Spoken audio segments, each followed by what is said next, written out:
welcome back to my channel Etheria. If you're new here, my name is Sina and I love making clothes. And in today's video I'm going to show you how I made this super cute top that is inspired by this beautiful Victorian nightgown that I found on Pinterest. And I thought, why not turn this beautiful gown into something that is more of an everyday wear, and this is how this top came to life. To start this project, I draped my fabric directly on my mannequin because I wanted to see how the color and the texture of this fabric will go with the design that I have in my head. And so I straight away draped it onto my mannequin, and then I had a rough idea of if this would work or not. There's so many ways to construct this top, but in this tutorial I decided to play around with some sewing techniques that I usually don't use, and I really wanted to challenge myself creatively and see what will come out of it. Therefore, I would actually recommend you to watch this whole video, watch this whole tutorial first to get a feel of my process and the steps I took to make this top, and then maybe adapt it to your own skill level. The pattern, we're gonna go and create it together. I'm gonna use, of course, Illustrator to create it, but of course you can use standard pen and paper if that is what you're comfortable with, or any other software. And I'm literally just giving you a blueprint. You can adapt this to any type of style. You can change the sleeve, you can change the length. Feel free with it and design it to the way you want it. Please make a toile first before you go ahead and cut the more expensive fabric.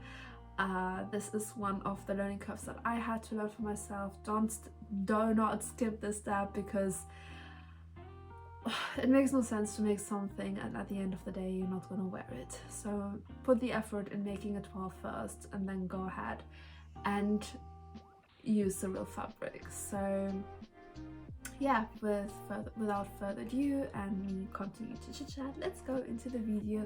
And with that being said, happy sewing and happy pattern drafting. Before drafting the pattern, you'll need to take a few measurements. First, I took my bust measurement. Just make sure the tape is straight and not sitting wonky. Then I measured how long I wanted the top portion to be.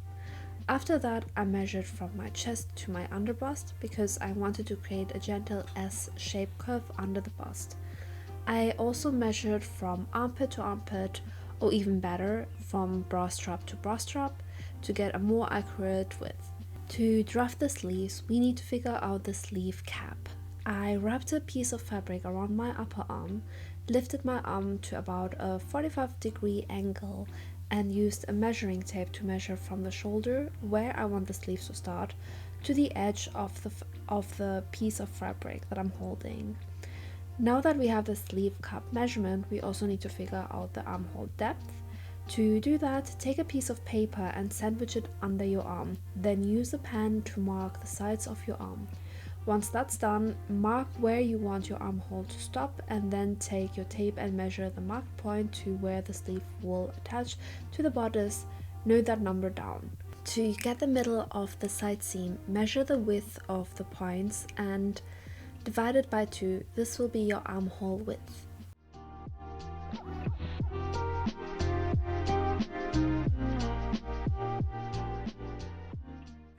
So I actually forgot to mention that you also need 2 more measurements. One would be your bicep measurement. So yep, once around, take that measurement and time that 2 times, but I will explain that in the video. And then of course you will also need the length of your sleeve. So yeah, let's go into the video again. We're gonna start with the front. First, we're gonna draw up a simple rectangle which consists of the top portion length and your bust circumference. For the width, I took a quarter of my bust measurement and multiplied it by 1.5. This gives the top some volume and ease. Then create another box where you mark your underarm measurement, the halved one, and the length of the armhole. On the other side of the box, go down by 1 centimeter. This is to create a curve for the front. From that 1 centimeter drop, measure down your chest to underbust length. This gives us a guide to start shaping the front panel. Now we can start drawing the curves. This is where the silhouette begins to come to life. Make sure the start of each slope is squared off to keep the transition smooth and structured. I'll show you exactly how I draw the curves in Illustrator, but you can follow along using a French curve ruler if you're drafting by hand.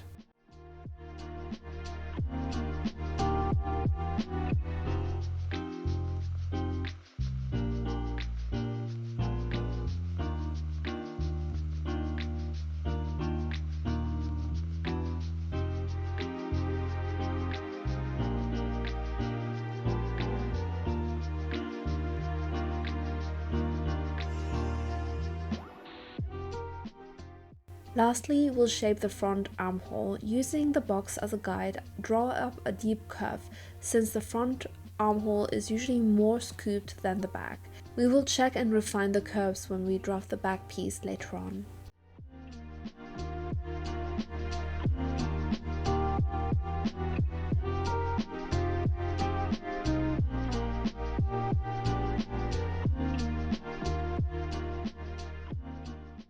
Okay, let's move on drafting the back piece. We'll start again by drawing the same basic rectangle we used for the front, including the box for the armhole. You don't need to add any slopes here, the back is kept simple. The only real difference is the shape of the armhole curve. It should be shallower and less scooped than the front.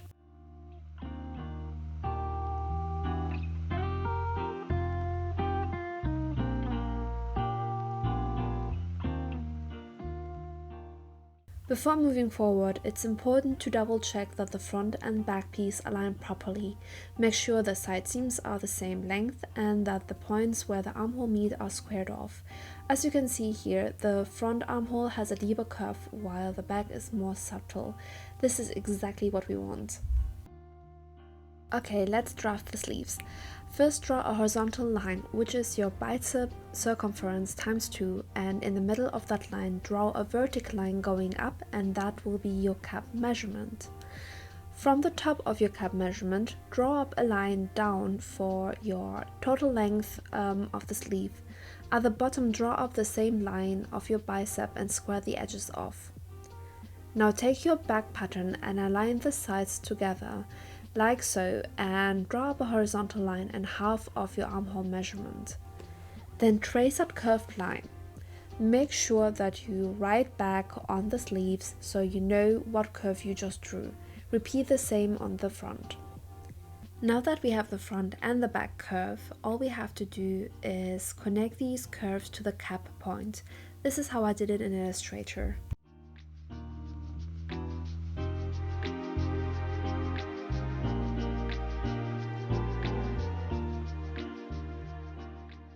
Now let's draft the flowy bottom part of the top.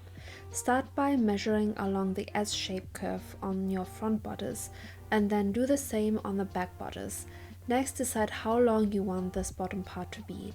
This will be your desired length. Once these measurements are taken, draw up a rectangle. Here is an overview of all your pattern pieces that you will need to create this top. And don't forget to put the seam allowance on each single pattern piece. Once you're happy with your pattern, it's time to test your design by creating a toile. Do not skip this step, it's super important. A toile allows you to make adjustments without the risk of ruining your final fabric, especially if it's expensive. So I went ahead, printed out my pattern and stitched up a toile. As you can see, the fit was looking pretty good to me and it gave me the chance to play around with the sleeve design. I ended up choosing the sleeve on the left, but next time I'm thinking of going with the one on the right, just a bit less puffy. Since I didn't need to make any adjustments to my pattern, I moved straight on cutting the fabric. I laid out all my pattern pieces, carefully positioned them on the fabric and marked them before going ahead and cutting them. This just ensures that I stay accurate.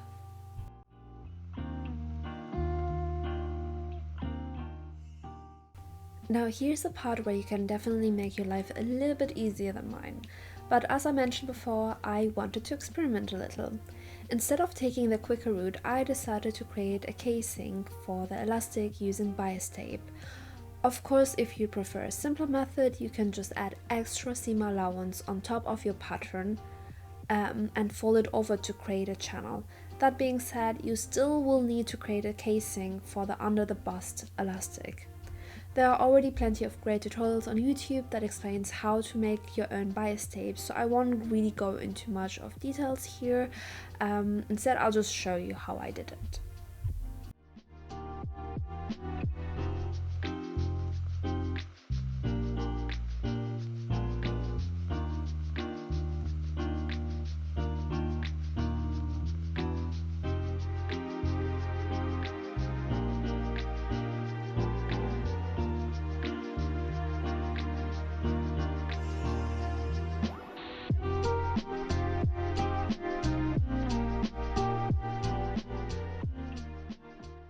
To create the channel for the elastic, I pinned my bias tape on top of my back piece right side facing each other and pinned it in place before sewing it.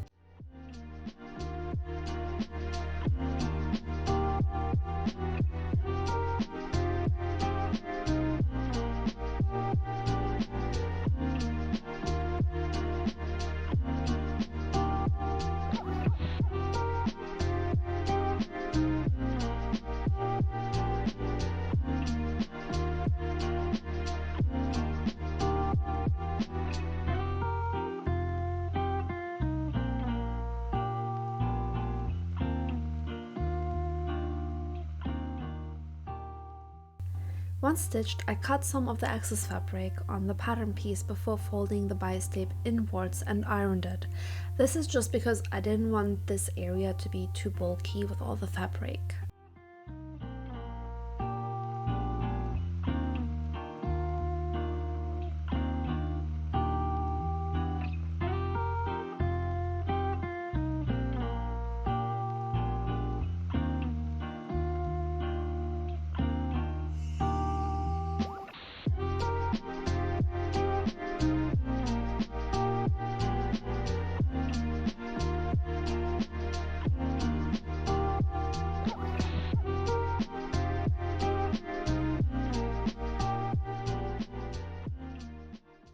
Once ironed, I stitched the bias tape in place. Then I took my elastic as guide to check where I should place the needle to create the comfortable space to guide the elastic through.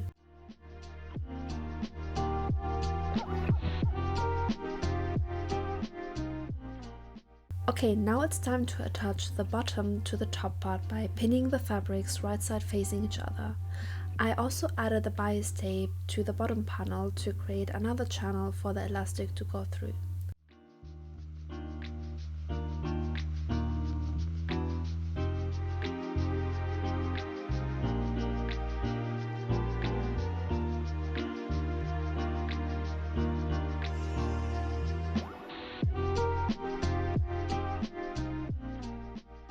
Once everything is stitched, I ironed the bias tape facing up and then folded the tape again inwards to create a small channel. Because it started to feel bulky again, I cut some of the excess fabric. I then ironed the double fold and stitched the channel in place.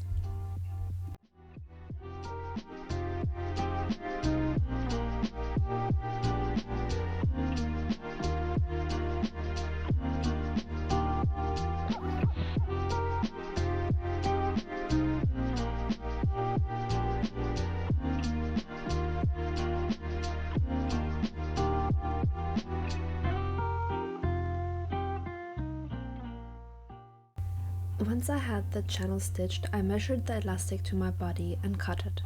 I took a safety pin and attached it to the elastic to help me guide it through the channel.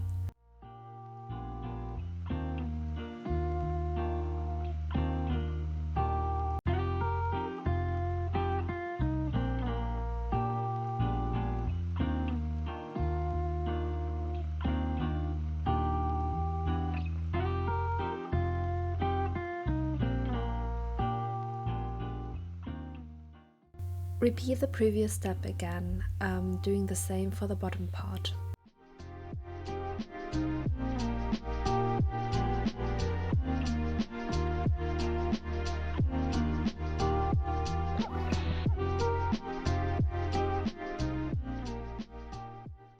Repeat the previous steps again for the front. Once both pieces had the elastics in, I was able to pin and sew the front and back sides together.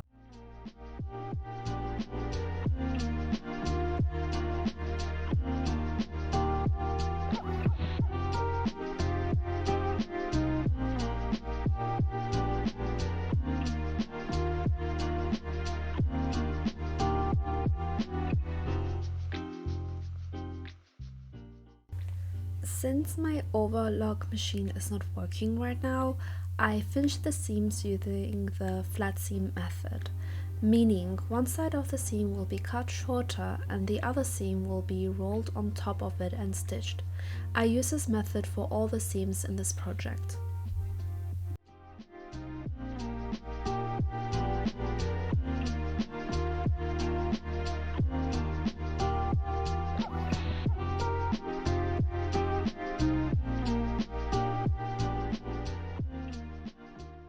Moving on to the sleeves, I had to create 2 more channels for the elastic, and here I didn't use a bias tape. I just folded the fabric within to create the channel. To make my life easier, I ironed the folds in place so it's easier to sew.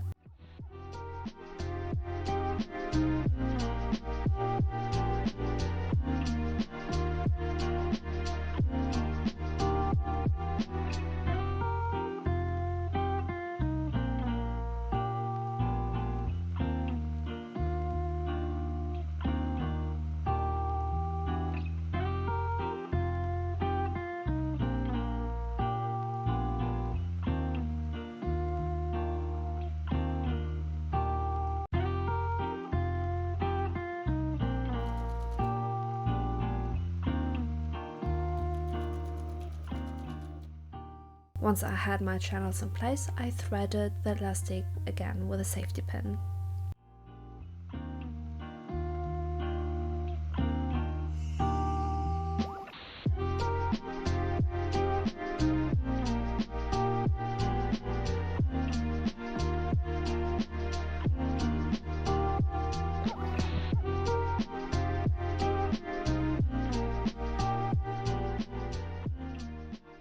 For the cap of the sleeves, I marked the length from mid armpit to my bottom armpit, which was 12 cm on each side. Then I used gathering stitch from one marked point to the other.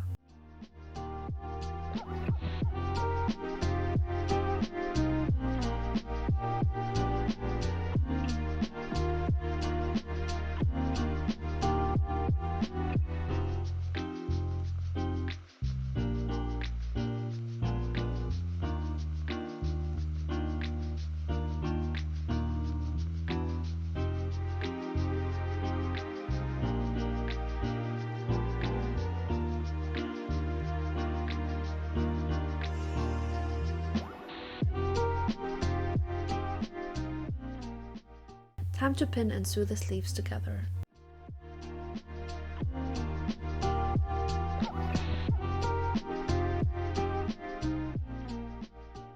As you can see, I finished the seam using the flat seam method again. Folding the sleeves right side together, I start pinning the sleeve to the top from where the sleeve seam meets the top seam.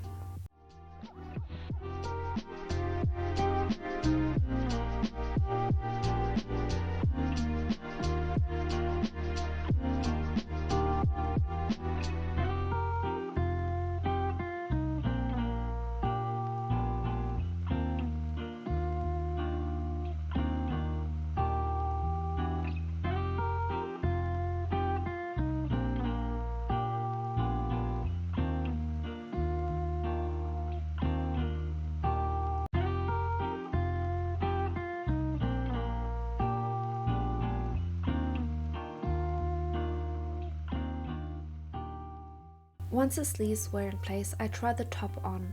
This is the point where you want to check if the cap gatherings are sitting right or if you need to loosen or tighten them more. Once I was happy with the fitting, I had to figure out how to hide the raw seams neatly, and I decided that wrapping it with bias tape was the best option. I ran out of bias tape I made, so I used some white cotton tape I bought some time ago. As you can see, it looks super neat and the white tape is invisible when wearing the top.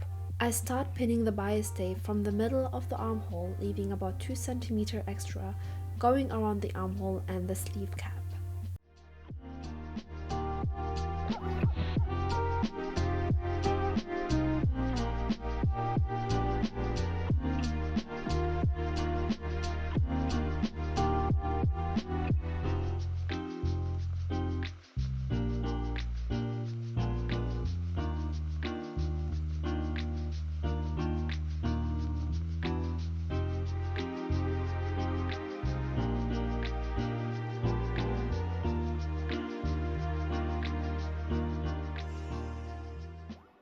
Once I sewed it in place, I again removed excess fabric before folding the bias tape.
Since I wanted an invisible stitch, I ended up sewing the final bias fold by hand.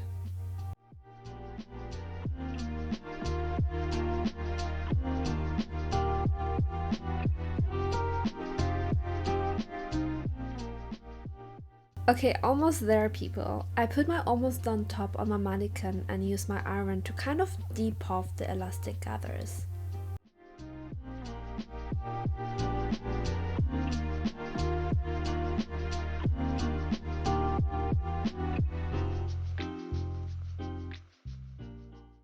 To level the top, I used my trusty leveler as my guide to achieve a leveled look. Once leveled, I hemmed the bottom.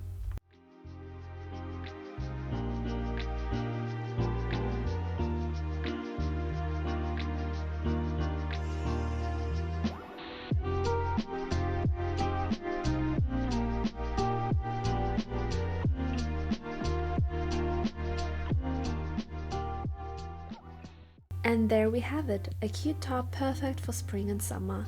I love pairing it with a pair of denim jeans.